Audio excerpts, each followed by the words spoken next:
बिहार सरकार की मंत्रिपरिषद की बैठक में 36 महत्वपूर्ण एजेंडों पर निर्णय लिया गया। बैठक के बाद मंत्रिमंडल सचिवालय विभाग के अपर मुख्य सचिव डॉक्टर एस सिद्धार्थ ने प्रेस को संबोधित करते हुए कई योजनाओं की स्वीकृति की जानकारी दी। इनमें शामिल है बिहार खरीद अधिनियम नीति 2024 को स्वीकृति, जिससे खरीद प्रक्रिया को सुव्यवस्थित किया जाएगा। संजय गांधी जैविक उद्यान पटना में बंद पड़ी ट्राई ट्रेन के पुनर्निर्माण के लिए 9.88 करोड़ रुपए की मंजूरी। पावर ट्रांसमिशन के लिए 147.73 करोड़ रुपए की नई योजना की स्वीकृति, जिसमें 132 केवी ट्रांसमिशन लाइनें के लिए महत्वपूर्ण काम शामिल है।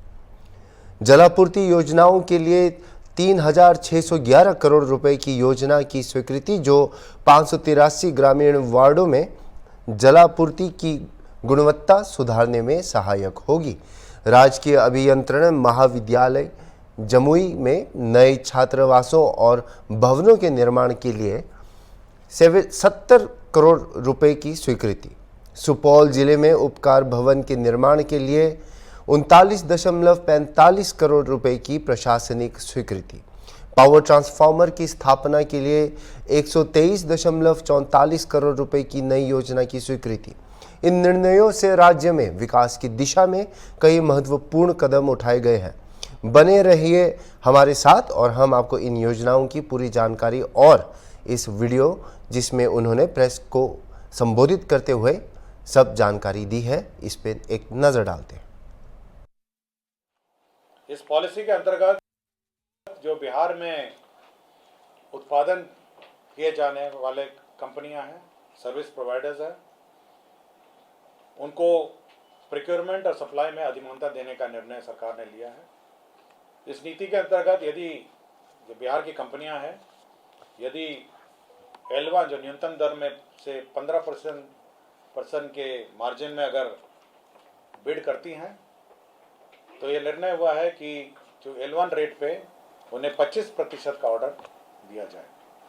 इसमें लोकल कंपनियां, लोकल परचेसेस भी डिफाइन किए गए हैं, विस्तृत डिफिनीशन है, जिसमें कम से कम जिस दिन टेंडर होता है उसके 1 साल पूर्व उस कंपनी की स्थापना होनी चाहिए बिहार में, GST का भुगतान होना चाहिए और 50% जो एम्प्लॉयज़ हैं, जो उसके कर्मी हैं, वह भी बिहार के होने चाहिए।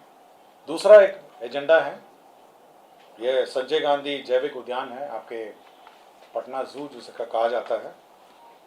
आपको जानकारी होगा, वहाँ पे जो टॉय ट्रेन संचालित थी 1977 से में प्रारंभ हुई, 1977 में, और 2015 तक तो चली। आप लोगों ने देखा होगा कि चलती रही 2015 तक।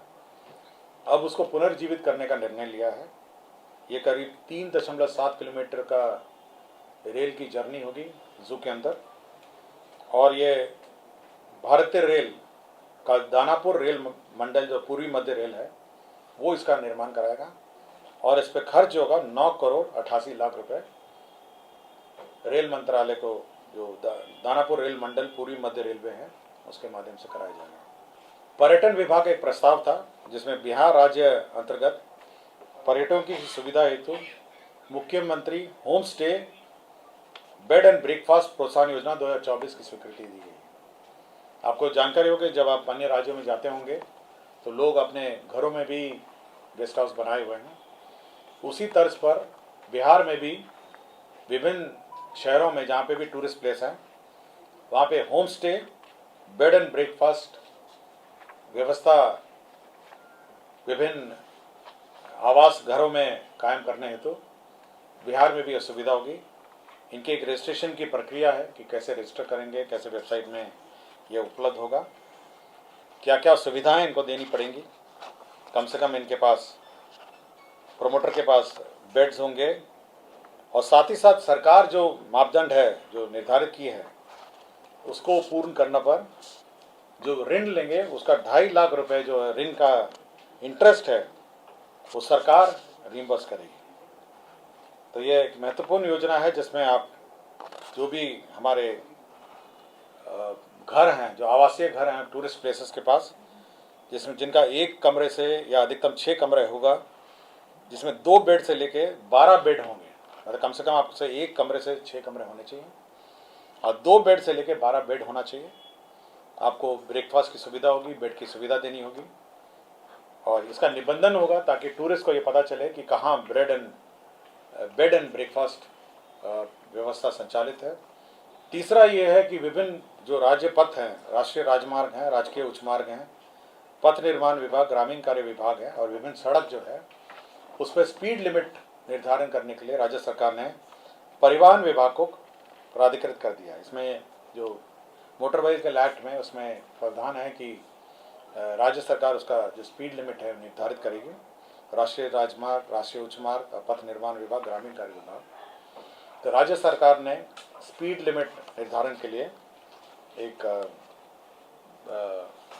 ट्रांसपोर्ट विभाग को प्राधिकृत किया है और साथ ही साथ एक कमेटी भी गठन की है जो प्रधान सचिव, सचिव परिवहन विभाग की अध्यक्षता में है और इसमें एडीजी ट्रैफिक और अन्य लोग हैं और स्पीड लिमिट विभिन्न सड़कों पर निर्धारित की जाएगी और जिससे एक्सीडेंट को रोका जा सके और यदि स्पीड लिमिट अगर आप एक्सीड करते हैं स्पीड लिमिट पर तो आपको फाइन लगेगा। एक खान एवं भूतत्व विभाग का है। इसमें जो खनन, लघु खनिज के जो अवैध खनन होते थे